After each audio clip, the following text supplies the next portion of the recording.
famed author Clive Cussler. To the hero Dirk Pitt. Her skin was the color of cocoa, and her comical breasts with their dark, full nipples. 32 years old and still damned provocative, her nostrils detected his strong male scent.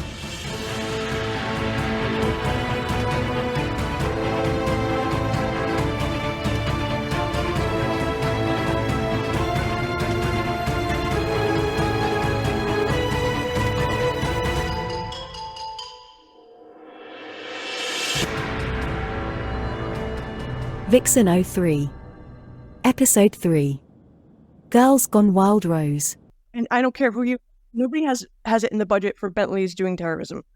That's a Honda or a Toyota. You don't put Bentleys in the terrorism. Up here, most of the focus was on the fact that one border guard got injured. But it seems like, I think the news up here is saying that he had a heart attack and just didn't slow down. Oh. Like he was having some kind of medical emergency and just drove full speed into a pylon. Oh, that makes a lot more sense than the stuck accelerator that I heard this morning. Because I've had a car, my Chevy Celebrity, stuck on with no brakes, and I've had to, like a function, I was 17 or 18, and I was going downhill, and nothing was stopping it. So, like, I turned the car off, I threw it into park, I turned the car off, and I tried to hit a tree instead of, like, oncoming traffic.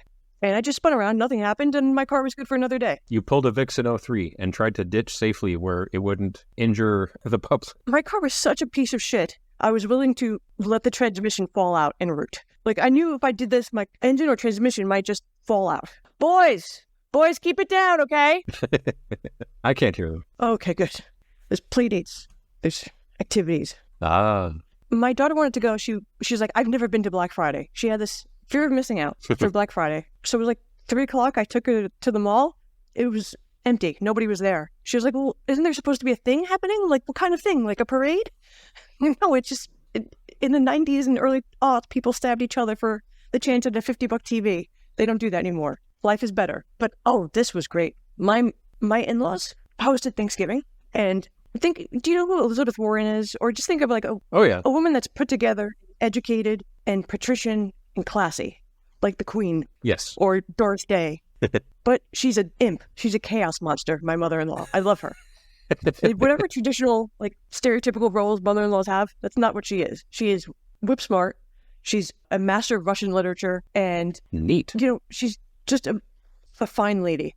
Oh, now my husband's here. Hi. Hello. Go. I'm buying you a taser. Thank you. I'd like one with maybe some throat darts. They will all ignore me until I say I'm on the phone or busy or something. And then oh, hell yeah. All the little things try. But this is a proper woman. But like I said, chaos monster underneath. Low key. She'll throw a grenade in a beehive just to see what happens. She was studying, like an anthropologist. She studied all the children's slang or like the current slang. Nice. To mess with the kids. I love her already. So she was telling Katie about an altercation she had. She was like, I was arguing with someone over, the price of lamb chops or whatever. And she was like, it was an argument. It wasn't a fight. I didn't throw hands, Katie. And then she would like try and work that in. And then she was like, why would we ever think you would throw hands, Grandma? She was just, it was the most absurd out there thing. It was like the Queen saying, oh, I didn't punch him in the face. Like, no, nobody thought that.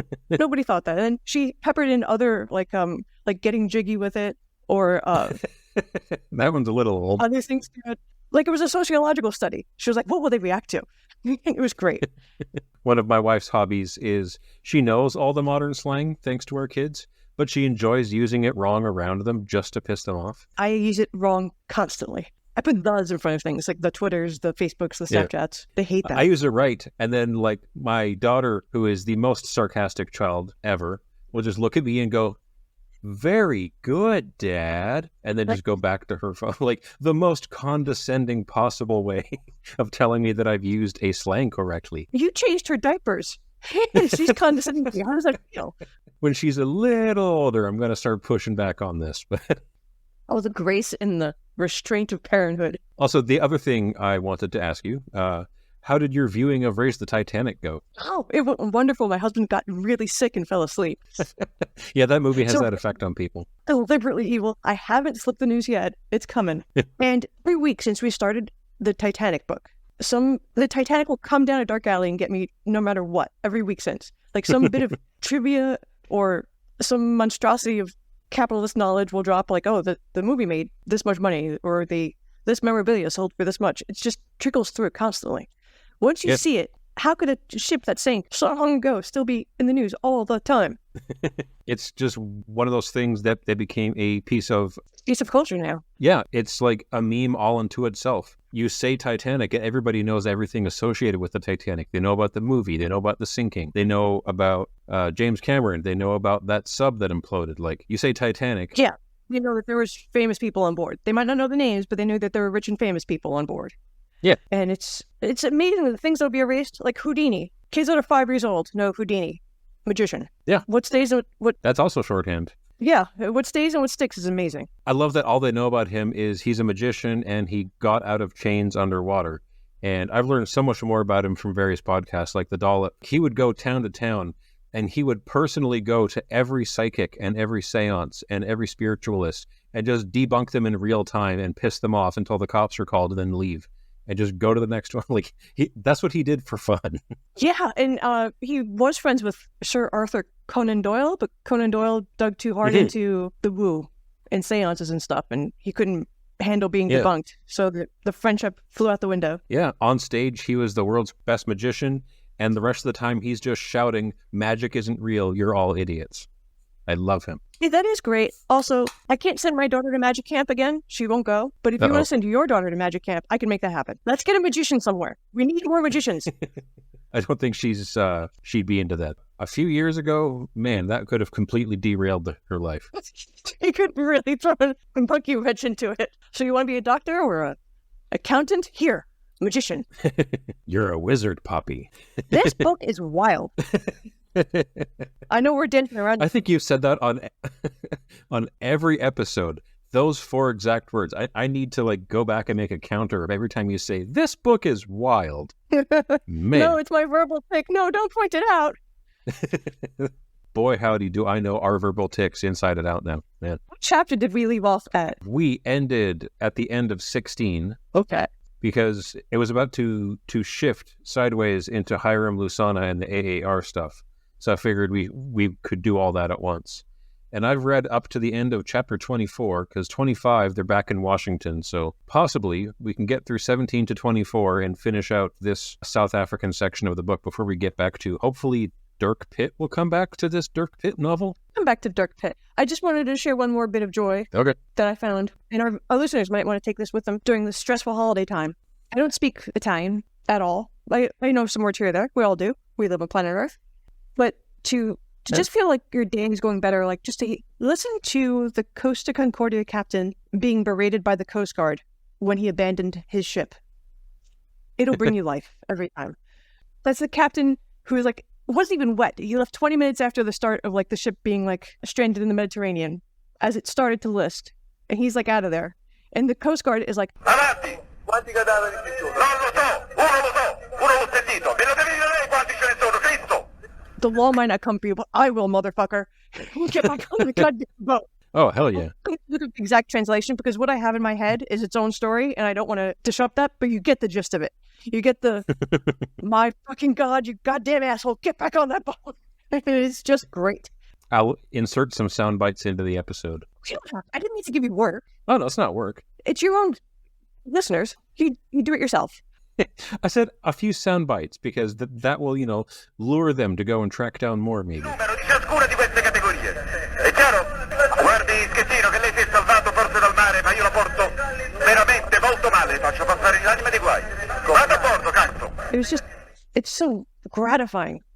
I don't know why, but it was wonderful. Okay, now anyways, it's time for Cussler Hustlers, people, listeners. Hello, welcome to Cussler Hustlers, where we talk about Clive Cussler books. This is chapter 17 of Vixen-03. I am Nancy, and that is your host over there, Topper. Hello. Topper impersonated an owl. He said, ooh. I said hello. Oh, okay. I thought you said ooh. Ooh. Doesn't matter. You're the owl that killed that lady that was pushed down the stairs. Everyone knows what I'm talking about. No? It's a staircase. The staircase murders. Oh, you're a man. It's a true crime thing. You haven't heard of it. This rings a bell. Like this This absolutely rings a bell, but I cannot remember what the hell it was. This guy offed his wife in Germany and marries a new wife. They live in the U.S. She falls down the stairs. She's found at the foot of the stairs, and there's owl feathers in her hair. I do remember this. Man, that is a weird reference.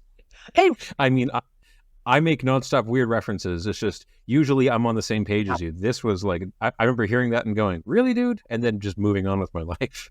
every woman I know talks about that. Like, you know how they say currently men are obsessed with Rome, ancient Rome. They think about it once a day. Yeah. Every woman I know thinks about that murder like once a week. They're like, oh, he did it. He totally did it. And now they're worried anytime they hear an owl, it's their turn. Yes. If my husband hoots or if any man hoots, we're all on the lookout, heads on a swivel. But I guess you have a feet if you're a part owl. Ugh. As a Canadian, I'm part moose, not owl. Oh, I'm sorry. That was... Speciesist? It was insensitive of me. Boy, howdy, does this book get uncomfortable. A little bit, yes. Much like last week, this week I spent a lot of time thinking, how can I talk about this book and not get canceled? Yes. Let me take the wheel here. We left... I'll chime in where I can. We left Fox, the Scottish man who moved with his family to South Africa to farmstead. His family's been killed, and now he's a man without a family. He's got nothing left to lose. He's wound up. You're a loose cannon, meow meow, fuzzy face. Then we cut to Lucina and his girlfriend, Felicia Collins, in bed. They hear something's up, and Hiram Lucena takes off her covers and gazes upon his naked girlfriend with admiration, and then ends the scene. So just throws a naked girl in there, just for fun. We get like 2 seconds with her, and then we're out of there. 2 seconds, but in the audiobook, that's like 4 paragraphs of describing every part of her in that way that these books do, where it's going body part by body part. And it's not her stuff, it's the stuff. And that's still awkward to me. You know, I don't even call that. It's the stuff, not her stuff. That's so disturbing. That is so extra disturbing. Also, I'm pretty sure since she's actually African-American, Hiram is also African-American. I'm not saying that because they're black people in Africa. I'm saying they are specifically Americans who are in Africa and have been in charge of the AAR. Yes, nationalities and are key. They can't be ignored in this. She has been described using ebony and mahogany and coffee and cocoa, and it's all of those memes about, like, you know, how racialized people would describe white people in stories. This is where that comes from. Oh, every dark wood, every dark food. I'm pretty sure there's got to be like some dark animals that they'll be compared to. It's every. Yes, there's a lot of comparisons here where he is trying to not be. He's trying to be progressive, clearly, but it's coming through the lens of the 70s. I do think he's trying, and it's just like it's an effort. You could tell this was Sisyphean for him to try and be cool here. And there's all this lurid text for Felicia, and Hiram is basically described as a small man, medium-boned, light-skinned, but with the confidence of a boxer. So it's just like this small, intense dude. Yes, and I love boxing, so I got the reference, and lightweight boxing is the best. They move the fastest. They're great. Oh, hell yeah. They make a point to say he's the lightest-skinned of all the men he's commanding. They're all darker than him. Why? It's just a line there. He's lighter than the men he's commanding, just so you know. Then drops out. I think they're highlighting the fact that he is an outsider because he was like an American. He's been involved with drugs and crime, and now he's somehow like involved with the African Army of Revolution. So it's to further cement the fact that he's an outsider who's taken control of this thing that's not his. Okay. If that's what he's going for, I like it and I think it worked. Yeah, it feels like we're making an excuse there, but... I'm guessing. Anyway, Lusana is the guerrilla leader, but he's at a really... It's not fly-by-night. He is an institution at this point. He's got a headquarters. He's got an establishment. He's got infrastructure. And he's alerted that one of his men needs to report to him and only him. So he gets out of bed reluctantly, leaves his gorgeous girlfriend, Felicia Collins, behind, and encounters the Chinese doctor that's treating Samala, who was previously gravely injured and crawled back to camp to get medical attention. And he's almost dying. And Lusana says to the doctor, can you pep him up a bit? I mean, he's going to die anyway. And the doctor's like, yeah, sure, I guess not. Guess no reason not to. It's inevitable, right? And that doctor takes off after that. Yep, damn communist. I guess not all doctors swear an oath, but some of us swear an oath to a paycheck, so That's fine. Hello, I like money. Salah tells Lusana, it doesn't help that the names rhyme. I'm sorry, but this is a lot. Dying. He tells Lusana everything he saw. He's like, why didn't you trust me? You sent these other guys to do the same job. So Lusana gets the lowdown on everything that was witnessed at the farm. Yes. He tells everything. He passes out, and by noon he was dead. Yes, that last shot of adrenaline to get him vocal was it. And I think there was a episode of 24 in the later seasons that they did the same thing to a president. Oh. So the trope lives on. We have to get the secrets. Give him the shot. It'll kill him. No. Maybe season 4. It was the later 24s. Nobody saw those. I think it was me and one other guy, maybe the star of the show. Nobody else knows what's kept in those seasons. I watched the first season of that, and then nothing since. That was around the time I stopped watching TV almost entirely. Oh, okay. Early aughts? Yeah. Yeah. We had TV. We lived in a whole series of apartments. That was when streaming started to be a thing. But that was also when we had, as the Simpsons joke goes, oh, I have 3 kids and no money. Why can't I have no kids and 3 money? We had 3 kids and no money. So we didn't have cable. We didn't have anything. We had VCR and we bought movies at garage sales. Well, also, if you had 3 kids, you're not getting TV time anyway. It's going to be whatever. Oh, exactly. Whatever they want. Oh, I saw a dad at the mall. His wife was fumbling with her phone. She was yelling at somebody on the phone. Something was going on. I'm an outside observer. I've just noticed this in passing. And she says, just put Miss Rachel on your phone. He goes, who's Miss Rachel? And I was like, that's a bad dad. My kids are very big right now, so I have no idea who Miss Rachel is. You would have known if your kid was under 3. It would have been like Elvis. Paw Patrol? Blippi?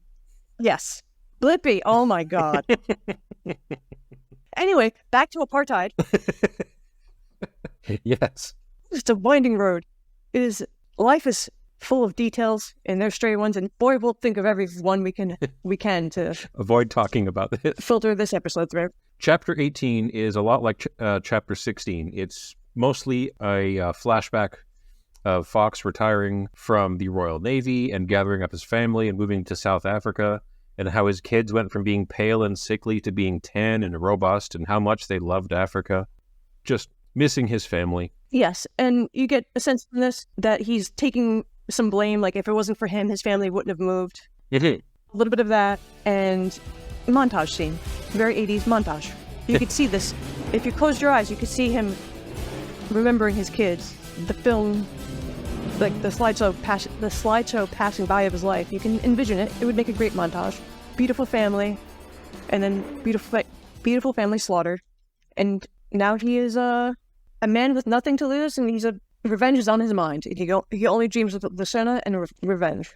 Yep. This is the worst name for a villain ever. Hiram Lusana? Lusana? Doesn't roll with my tongue easy. There was one line I wanted to run past you, just get your opinion on it. And that's in the middle of Fox having his big breakdown. When a woman loses a man, she picks herself up and keeps going. When a man loses a woman, he loses half of himself. That does sound like the hyper-romanticized, written by a man, about how, he lost his true love and he can't go on living. Yes. Whereas women are, oh, fucking Jimmy. Where women just, well, there is sort of an expectation that husbands die before wives. Yeah. So that is kind of ingrained in the social structure. But it's not like you walk it off. Like, oh, you were married for 75 years? Rub some dirt in it and move along. Yeah, I was wondering if, since this was written in 1978, and he was in his 40s by then, so he was raised in the 40s and 50s, if he was just really used to men go off to war and die, and their wives and family are just like, oh, well, got to keep going. So that would be something that he's seen a lot more than... Yeah, that would be something he was raised with. The men go away. The men go to war, they go away. And also if he was raised in what Reddit would call a culture of weaponized incompetence, where women's work is women's work, and you don't do that, what would a man... You'd have to get remarried right away. You'll starve. Yeah. Big caveman can't feed himself. Need woman, do laundry. Matt Walsh. Dishes, it's no question. I'm not sure in our entire marriage if I've ever done a full load of laundry. Yes. His wife appliance was just buried. Have a heart. Anyway, back to Lusana. Lusana, if we go to chapter 19, Lusana has a conference room and a conference table. Both of these things are pointed out in the first sentence. Though normally it goes without saying, if there's a conference room, there's a conference table. Clive pointed this out. I love him for it. Nothing goes without saying, Clive. Yeah, and we meet a lot of new people, and I didn't think any of them would come back, but I'm pretty sure all of them have come back in the following chapters. All came back in these 2 paragraphs. Like, everybody. This is a reunion. Yeah. Trying to find who killed the Fox family, because it doesn't make any sense. And one of his guys is like, well, maybe the South African government did it to make us look bad. And they were like, no, wait, maybe? Yeah. So this is like the first inklings that this might be a false flag operation or a setup, a frame job, because it looks like the AR killed the Fox family, when clearly that was not the case, as we know from Samala. And Lusana wants to determine who it is. And they have a spy somewhere in the apartheid government under the codename Emma. Yes. And this just throws Lusana into a tizzy. A spy with a woman's name? Forget the intelligence the spy has. It's a man going by a woman's name? Stop the presses. He must be a transvestite. Wacky. Not the thing to zone in on. No, like there was a whole bunch of things dropped in this chapter that he could have focused on. Well, maybe he focused on it and then moved on, because they're pointing out what group could possibly afford to outfit a raid like this that had top-of-the-line weaponry. How come they weren't tracked down? Because 10 minutes after the raid, dogs and helicopters were on the scene, and they still had time to pick up all their bodies and all the bullet casings. It was 10 minutes. Yeah. Most of us can't get out of the house in 10 minutes with hours of warning. You have to return a library book at 3 o'clock. Some of us, it might take us till 3:05 to get out of the house. These people were on top of their plans. They picked up after themselves. Very, very professional and very well funded. Or else they would have been caught, is their determination. Yes. When they do a raid, they need at least an hour to get everybody out clean. They say 10 minutes seems like a suicide mission. They would definitely get caught in 10 minutes, and they are befuddled by this detail. Shockingly efficient. But they do realize that only one group could possibly benefit from this, and it's the South African whites, which I'm spelling with extra H's every time it's brought up like that. Can you do that? Whites. I wasn't doubting your ability. I was doubting. I'll spell however I want to spell. Okay, fine. Do you remember Tom Hanks? You know who he is? Tom Hanks, the actor? Yeah, of course. He's big. His son, Chad. Oh, God, Chet Hanks. I'm definitely dropping some sound bites of him. Big up the whole island, massive. It's your boy Chetana, coming straight from the Golden Globes, you want saying? I heard about this from audio information, podcasts and such, where he had like a tattoo, but it was in a racist font. And everybody's like, what's a racist font? I was like, a font is a font. It can't be racist. And then I looked at it and I was like, oh my, that is a racist font. Didn't think there was one of those. That's just the overall vibe of Clive Cussler here is it racist? And when you go back and you imbibe those stories or works of art or media, it does place it. It's why we're reading these books now. It places it in a time. You're like, look at what they were thinking and doing at this time and how they were writing about it and how they were extrapolating that into their media. Yeah. It's like when you watch Spartacus and somebody's got a bouffant. The time, it doesn't matter if it's you're playing ancient Rome, right? It was shot during the 60s. There's going to be some 60s in it. It is. There's always something of the time imbued in the text or the media. And that's what's wonderful about humanity. We always shove our fingerprints all over everything. We're just a cancer. We get everything dirty with our details. And this is part of that. But I do have a note to pick with the Clive here with his rhyming, but we'll get to that later.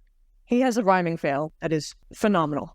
But we are introduced to excellent Democratic Congressman Frederick Daggett. How did they pronounce it? I read it. Daggot. How did they pronounce it in the audiobook?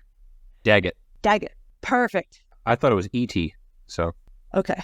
Yeah, we're in chapter 20, which I have a lot of notes for, but half the notes are just, wow, Clive, fucking wow. What? Why?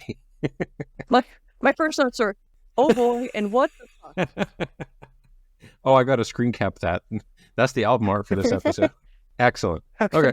We learn he's from New Jersey. He's a black congressman, and he is in South Africa to see Lucerne because he's the leader of a revolution. It's hot right now. All the kids are into it, and yes. Lucerne has his girlfriend at this party, a Congressman Daggett is talking to Felicia Collins. It comes up out of nowhere in the text that back home he has colorful press conferences that are called Daggett's Shaft. Did you come across that?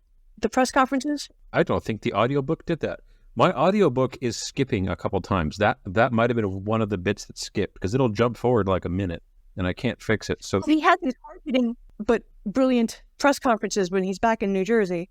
Okay. So much so, and they're so sarcastic that the press has labeled them Daggett's Shaft instead of like Daggett's Dagger, Daggett's Mallet, Daggett's Pageant. I'm just workshopping it, but I've come up with things better than Daggett's Shaft. Yeah. I'm not even sure how Shaft applies in that situation. The character Shaft. I'm thinking. Okay, Daggett Shaft. But I mean, that still doesn't scream associated with a press conference to me. They say this cat Shaft's a bad mother. Shut your mouth. But I'm talking about Shaft. Then I can dig it. I know. It doesn't. It's just like Shaft was a black cop. This guy's a black congressman. I don't... See? Virtually identical. Yeah. I feel like this is him winking at the camera and going, they're black. Hello. That felt bad to say. Anyway, we get a lot more description of Felicia using more woods, foodstuffs, crayons. Like, she's described in every possible shade of brown. She's African-American, by the way, in case you missed it. And her name, again, is Felicia Collins, and she is a talent. She is a singer, a dancer, an actress. She's famous. She's got Emmys. She's got Oscars. She's damn near EGOT. She's gorgeous. She's only 32, which in previous books, some woman was over the hill at 32. This one, she's only 32. I appreciate the nuance. Skipping ahead slightly, but in chapter 23, she's looking at herself in the mirror, so there can be even more description as she describes herself in the mirror. And there's the line, 32 years old, still a couple of good years left. Oh, just a couple. And the congressman is one of the characters in the book that's really concerned about communism. We get one in every book, like making sure that nobody's a communist. He says, when he's talking to Felicia, is Lusana a communist? You know, every few minutes he checks in. Communist? No, not. He's not a communist. Shut it down. So that's where we know his mind goes to. And then he wants to prove that he's so doggedly right about the money and politics motives behind Lucerna that he dares Felicia to bet $1 to prove whether his convictions lay with ideals or money. And she comes out the wrong end of that bet. Because when he gets to Lucerna, he makes a vile kind of barter, like, you can have my support if you give me your girlfriend. Like they're trading a cow. Yep. And she had no idea what this was going to be until he comes out and says it, because Daggett is part of the U.S. Foreign Affairs Department, and he says he'll get American support behind the AAR. In exchange, give me your woman. She doesn't leave the room. She's like, my boyfriend, who I've been with, and we learn in this next chapter, she put her career kind of on hold for a year or so. So she's a little bit derailed, and she's used to the finer things in life. She's a fancy Hollywood star. She's like, my boyfriend, I gave him all this time, and he's trading me for congressional support.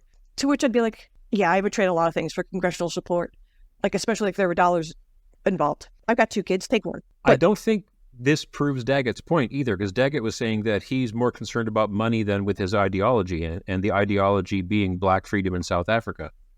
He offers to get American government support behind the AAR, which would lead to black freedom in South Africa.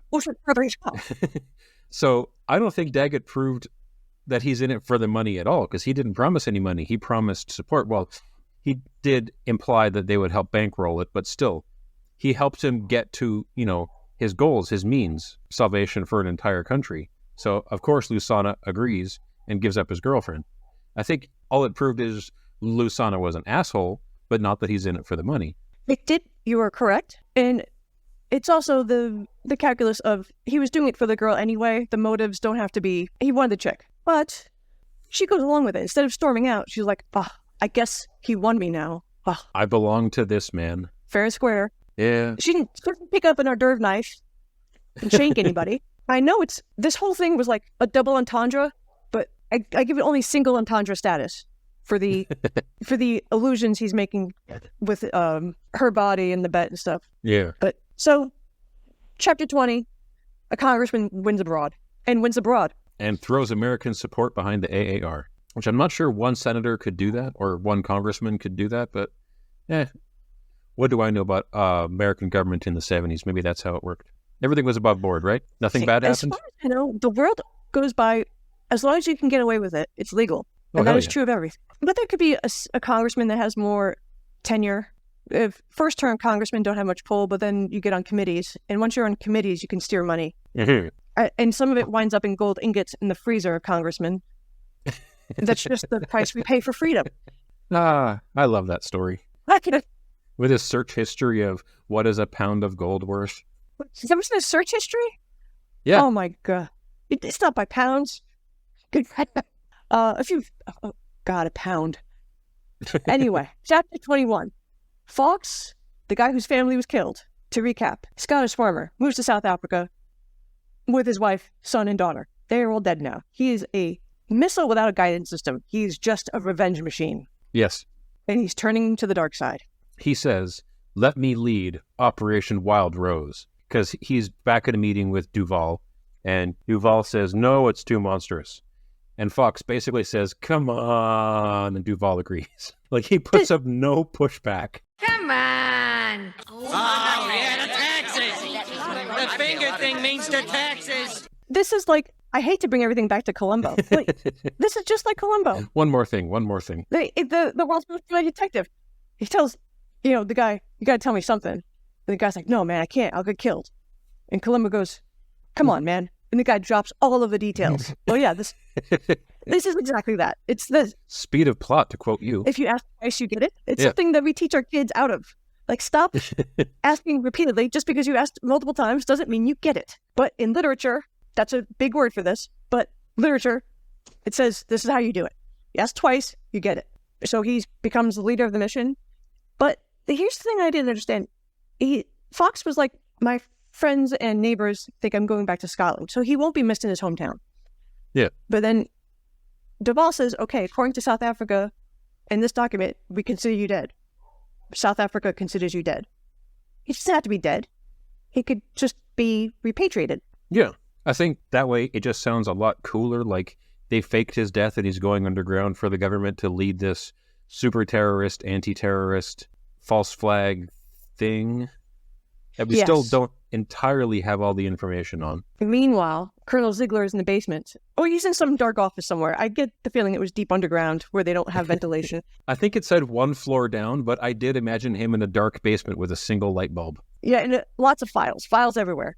Oh yeah, he's moldering it up good down there. Red Thread is trying to figure out what happened at the Fox farm. I just can't figure out the source of the attack. The attack was too good. It was too precise. It was too perfect, and it was too free of flaws. Like, he's just nailing it home in this paragraph. This couldn't possibly have been done by South Africans. Every part of it was too good. Yes. Thanks, Clive. But Ziegler has gut knowledge. Ziegler is doing a bit of a Dirk Pitt thing here, because, like, Ziegler looks at all the evidence, and, like, all the evidence says it's the AAR, but something tells him it wasn't. And he's not going to rest until he figures it out. There's a lot of time without Dirk. There's many chapters without a Dirk sighting here. Yep. We haven't had Dirk since chapter 10. And now we're on chapter 22. Flying through. And we have Major Thomas Machida. He flew into South Africa, and he gets out of the airport, and there's a cab commotion. So the next cab in line gets overtaken by a pushy cab driver, and he's amused by the scene, and he gets into the cab driver that cut the line. He gets into that guy's cab. He's supposed to be some kind of intelligence officer or spy or espionagist or some kind, and he gets into the cab that fights to get him as a passenger? Yeah, he's the third in command of the AAR. He's their tech guy. Oh, he's just the tech guy. Okay. He's not the spycraft guy. And he I gets can't tell the cab that fought for his attention. Yes. Sees nothing. I can't tell if this is important or not, but he's going to the Mozambique consulate because the Mozambique consul is friendly with the AAR and helps AAR operatives fly around as Mozambique attachés. Yes. So we're rolling a lot of African countries into this. I don't know if that's going to mean anything. And he flies into the airport very James Bondy. He's got a suitcase handcuffed to his person. Someday I'll do that. I want a suitcase handcuffed to my wrist at some point. It'll just have like candy in it, but I want to. I think that's how you get on a no-fly list. I don't think there's any chill when you're traveling. Aw, Come on. Come on. It's like filling your luggage with doggy treats. It might be funny. And it's going to be a great story, but it's going to make traveling hard.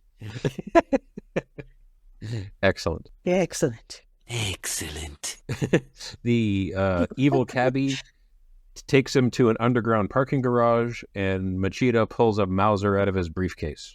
Yes, and I love this. The tip of the Mauser caresses the cabbie's nose. And the cabbie does an eye roll and says, "You're so dramatic." Sensually. I did like that, because we're meeting Emma. I'm like, I can feel it. Like, oh, yeah, because it's not a knife. You don't have to shove it. You can just whisper by it. It'll take all of your attention, I presume.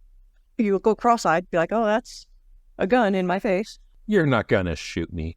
But this guy, the cab driver, is not faced. He's a cucumber fool through and through. And basically, he's like, stop being so dramatic. You drama queen. It's not the prom. I'm Emma. Well, we've met before. But he never looks the same. And we meet the undercover operative known as Emma. And he is a male cab driver. That's all we know so far. Yep. And he takes Machida, gives him documents, says it's going to be gobs of money. What was it, $2 million? Yep. He basically gives him the one-page rundown on Operation Wild Rose and says, if you want the rest, that'll be $2 million. Yes, he gives him half the cheat sheet, yeah. Or like the movie trailer, but not the movie. He gets the brochure, but not the cruise. And Machida's got to take that back to his guy, Lucena, and see if it's worth the price. That's what his task is. It is a real quick chapter. And Machida also says, you work at the Defense Department. I want you to find out who's responsible for the Fox massacre, because the AAR still insists it wasn't them. So Emma's like, well, I thought it was you guys, but I guess I'll look into it. Yes, so it's legitimate, what is presented as legitimate surprise by Emma, who is Mr. Taxi Cab Driver. And then we get to chapter 3, and we're back to Felicia. Blech. We need hard consonant names here. Give me a Vicky or a Edie or a Dottie. Felicia. We're with Felicia at the New Stanley Hotel in Nairobi, Kenya, as we go on our African tour. Yes, and good news, it wasn't rape. Yippee! She wasn't traded to get raped. She was traded to get seduced. So the congressman doesn't trap her in the room. He's like, why didn't you stay?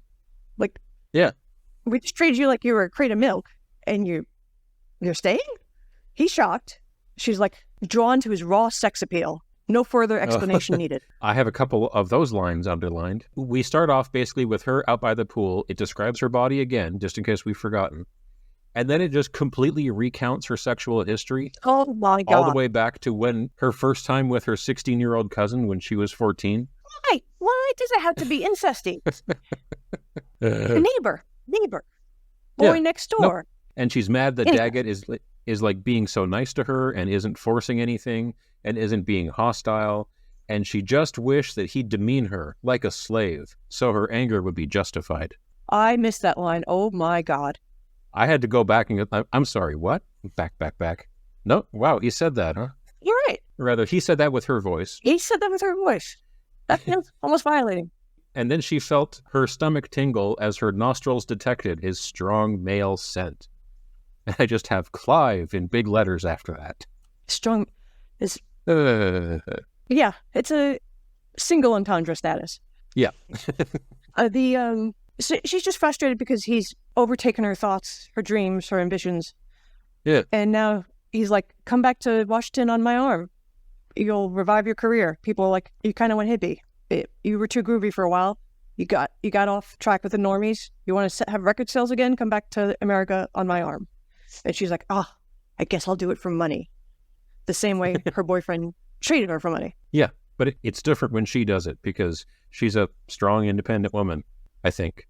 I don't know. I can't tell. Who's been seduced? But Daggett brings up communism again. He's like, your ex-boyfriend. Oh, yeah. Communist? Communist check? No. Still not communist. Nope. She says that he likes money too much and the commies are suckers who will do anything he asks just because they need to have a toehold in Africa. Yes. This is the rape absolution chapter. Like, he just wanted to be her friend? That was all a ruse? And then chapter 24, Lucena, or who would you liken him to? Would he be like a Cesar Chavez? Would he be like what revolutionary would you think of him akin to? I don't know. He's somebody who showed up from the outside. So who would that be? So this freedom fighter is fishing. I was looking up Civ 6. Who's the leader of Gran Colombia again? Simon Bolivar. Yet he's fishing with his second in command, Jumana, which also doesn't sound anything like Salama or Lusana, so we can keep all of them straight. We can. Thank goodness they're all soft consonant lyrical words. Yes. Really easy to say. Thank you for that, Clive. It's also vaguely exotic because it begins with a J. Jumana. Ooh. And Lusana and Jumana, totally different people, are talking about the files Emma, in quotation marks, has dropped off. Yes. Jumana thinks it's a swindle, and he doesn't respect Lusana for even entertaining it. It's a $2 million ripoff. And then Lusana's like, oh, we're not going to pay for it. We'll set up the payment and the drop-off and just kill him and take his stuff, which is time-honored tradition. Yeah, because he is intrigued by the plan, by Operation Wild Rose. He says the plan is genius because it would drag sympathies away from the AAR and to the embattled whites of South Africa. Yes. This book does make a good point about how when there's two sides to a conflict far away, it's just all about where the sympathies lie. Let's not extrapolate that at all right now in this day and age. There's nothing in the news. Let's not examine that whatsoever. Nothing at all. Yes, the media and the story is more important than the boots on the ground. Yeah. And more sympathetic press we have on white victims is where the sympathies will go. Mm-hmm. And this can be put into a textbook by an aged man in 1978. In 2023, this concept shouldn't be difficult. Jumana says that we don't need to, engage in a sophisticated war. We don't need to deal with all of these sympathies. We need to drive our people with an iron hand because Africans seldom know what's best for them. I want to jump off a cliff with that paragraph. Like, what? Say that? I don't think. What? You don't have a lot of respect for the people you're fighting for, dude. Bossy people just want to be bossy. Yeah, they want to be in charge. And Napoleon was going around, you French fucks don't know what you're doing. I'll be in charge. I'd make a much better emperor. And they shot a croc. I forgot about that. Yeah, because Lusana and Jumana are arguing back and forth, and he's getting angrier and angrier and angrier. And then suddenly he's friendly and says he was tired. I'm sorry, Mr. Lusana, which isn't suspicious at all. And that's when Lusana realizes, Machida sees that there's a crocodile like 2 feet away from Lusana, and the guards open fire, and they shoot this crocodile for 5 pages. There's so much talk about bits of scale flying in the air and blood and gore and the crocodile rolling over. And really? I don't know if it was 2 pages, but it really seemed like it went on for a while.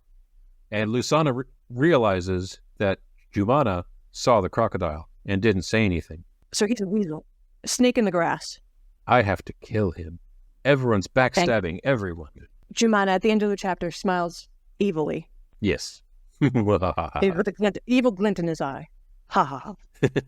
And that's as far as I thought we'd get, because chapter 25, they're back in Chesapeake Bay, Washington, and I figured, that's 9 chapters. I mean, I'm sure that'll take an hour, and we're actually slightly ahead of schedule. So Chapter 25, Fox got a boat. He's healing now. He got a boat. It's the first step in the art of healing in middle age. Oh, yeah. At least if you're an American, you get a jet ski and a boat. Boat, sports car, Harley Davidson. Yes, exactly. Fox is in the U.S., and he got a boat. I don't think he's going to do water sports. I'm sure he's on a boat so he can have meetings. Because as far as I can tell from the last 4 books, anytime there's a clandestine meeting on American soil, it takes place on a boat.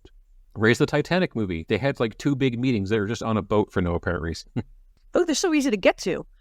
If you've ever driven out to a marina, it's just easy peasy. Oh, yeah. Or a dock. Jesus. Stylish as hell, though. Very, very. Maybe Clive was taking helicopters everywhere. Perhaps we can't relate to the jet-setting lifestyle. Yeah. 1978, I'm sure everybody had a boat. I didn't know until this week. 1978, Mengele was still alive. He died in 79. Joseph Mengele, the Nazi. No, I know who it is. I'm just thinking, wow, that's a fun random fact to come across. I suppose I would have just naturally assumed he would have gotten Nuremberged with a bunch of the others, but did he just get the whole life in prison thing? Oh, he never got Nuremberg. Didn't he? He drowned. Huh. Did he flee to Argentina or something? Was he one of those? He had a whole passport that said his name and everything. He was just down in Brazil, and I think he got Mossaded because he disappeared by drowning, which happens occasionally if you're a new swimmer or an Australian president. you just disappear by drowning. But if Yeah. you're on the Mossad kill list and you disappear by drowning, I have questions. I'm not going to ask them, do what you got to do, guys. Do what you got to do. To a point. Do anything you want with Mingala. He drowned eventually, you know, all the water seeping in through all the bullet holes in his chest. I'm sure he died eventually, yes. Yeah. There was some gurgling. Yeah, his heart has definitely stopped. Whether, Mission accomplished. yes. At least I hope it went down that way. But that's the lens we're seeing it through. Anything was possible in the 70s. Anything. I'm hoping at some point this book gets back into like Dirk Pitt and the Vixen-03 and what those canisters are. In the plane under the water, we've left town. We've left Dirk in Colorado. We'll get back to him eventually. We always do. We'll see Dirk again. Don't be frightened, listeners. Dirk is coming back. This is absolutely the main feature of the later Dirk Pitt books. Is they'll start off with two completely independent stories that you cannot imagine how they're intertwined, and they're eventually intertwined by the end, which is pretty cool. It's just this one comes out of nowhere after the last couple of books. So I think this is the first time he's really nailing home this particular style. What is interesting is reading this, I think of myself as progressive, as leftist, as non-racist as I could be, having grown up the way I've grown up. You try to break through stereotypes and paradigms that you're raised with. But then you read something like this and you're like, oh, you're still of the time. Like, what am I doing now that will be so cringy next year, in 10 years, in 20 years? Yeah. We meant well, they'll say. Yeah, and that's just not enough. Grandma Nancy, she talks like that. Just ignore her. Oh my God, they're going to say that. They are. And you'll throw hands at Thanksgiving. When she said that, it was like the Queen saying, oh, I didn't punch the man in the face. I'm like, dude, Queen? Paris is so out there. But she's the first woman, she was like my age when I met her, because I started dating my husband when we were in 1993. So a long ass time ago. And she was like, when you're middle age, it's great. Nobody sees you. You can rob a bank. Yeah, kind of. And I've loved her since. Excellent. I'm sorry you don't have the American Thanksgiving where you have anxiety and people arguing. Ours is a debate. It's like a Geek Squad debate team at our Thanksgiving. You have to come with your notes. We're going to solve the Middle East. At this table, we're going to solve it. Everybody has ideas and plans. We'll shout until we'll get one through. And we'll write a letter to the congressperson. But no, we didn't solve the Middle East. Some voices were raised, but mostly in joyous laughter at grandma. Ours was back in October, because ours is, I guess, we celebrate the British Thanksgiving. The American Thanksgiving was slightly different. They're not better. No. It's a day to get together. It's like... Exactly. That's how we treat it. Like, we definitely understand and acknowledge the horrible history of it, but we're still just using it, you know, this is the cultural time for everyone to get together and have a big meal together. Yes, and it's always fascinating to see how kids are taught, because kids are still taught about Christopher Columbus in like 2nd and 3rd grade. And then by 6th grade, they come to, do you know how bad Columbus was? A lie. All that was wrong. Yeah, I've been there. That's all the shorthand we had to give you to sort of get through our national history. Yeah. Like, oh, we have to teach the wrong racist stuff first, and then we'll get to the corrections. Risky maneuver. Hope that works out for you. Yep. But society's going great. No problems. When I was growing up, we had this whole series of books called the value books. And each book would be different. It'd be like the value of learning, the value of patience, the value of charity. And the one for Columbus was the value of curiosity. And I still have all these in my basement because they're kind of neat and they're full of nostalgia. And we would just read them over and over and over again. And in theory, the messages behind them are all great, but they are all also so amazingly sanitized and whitewashed. It's unbelievable. I remember reading a book like that when I was little about Louis Pasteur. Yes. And how had... Which one was that? It was a white, kind of glossy hardcover book. I could still picture it. That's the value of believing in yourself. And all of these books had something... Right. Was it fun of what it was? All of these books had something that would become the character's imaginary best friend.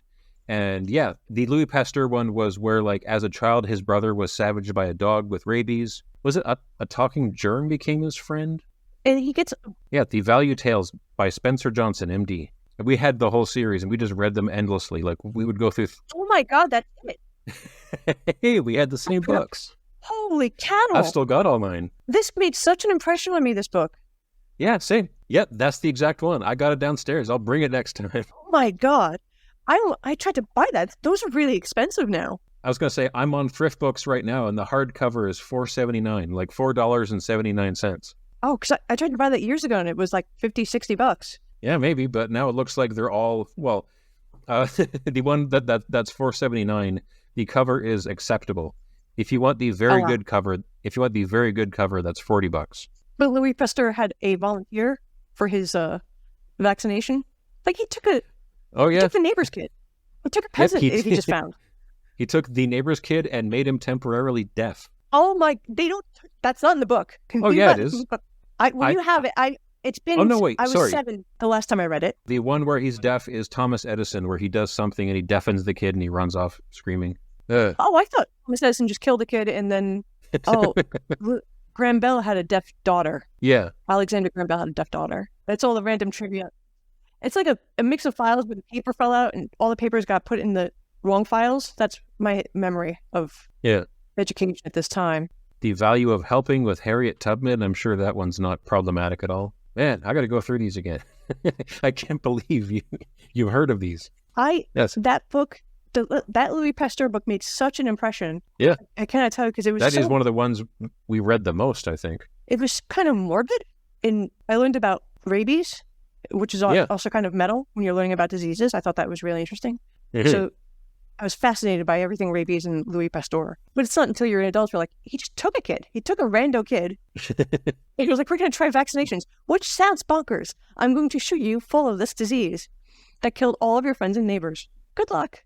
Oh, there's no cure because we don't have medicine. But good luck. I've made some changes and it might fix him. He wasn't broken until I got to him. But yes, it's just something no parent in their right mind would agree to now. But it's the cornerstone of vaccinations. Yes. Medical history was wild. Yes. There's a Sawbones is a hell yeah medical history podcast with the McElroys. And I will leave you. They're quiet now. The play date is quiet in the other room. There's no dogs barking. Uh-oh. There was a cake on the counter when I got into this room. It's on the dog now. When I open that door, where will the cake be? Will it be on the floor? Will it be gone? It's on the walls. Will it be on the ceiling? Right now, it's Schrodinger's cake. It may or may not exist. It exists in every form right now. As soon as I open that door, it'll be a definite form. And I dread it. But I did it to myself for the entertainment. Excellent. Have a great afternoon. You too. Enjoy your day. Bye. This has been Cussler Hustlers. Your hosts have been Topper and Nancy. Find us on Twitter and Instagram at Cussler Hustlers.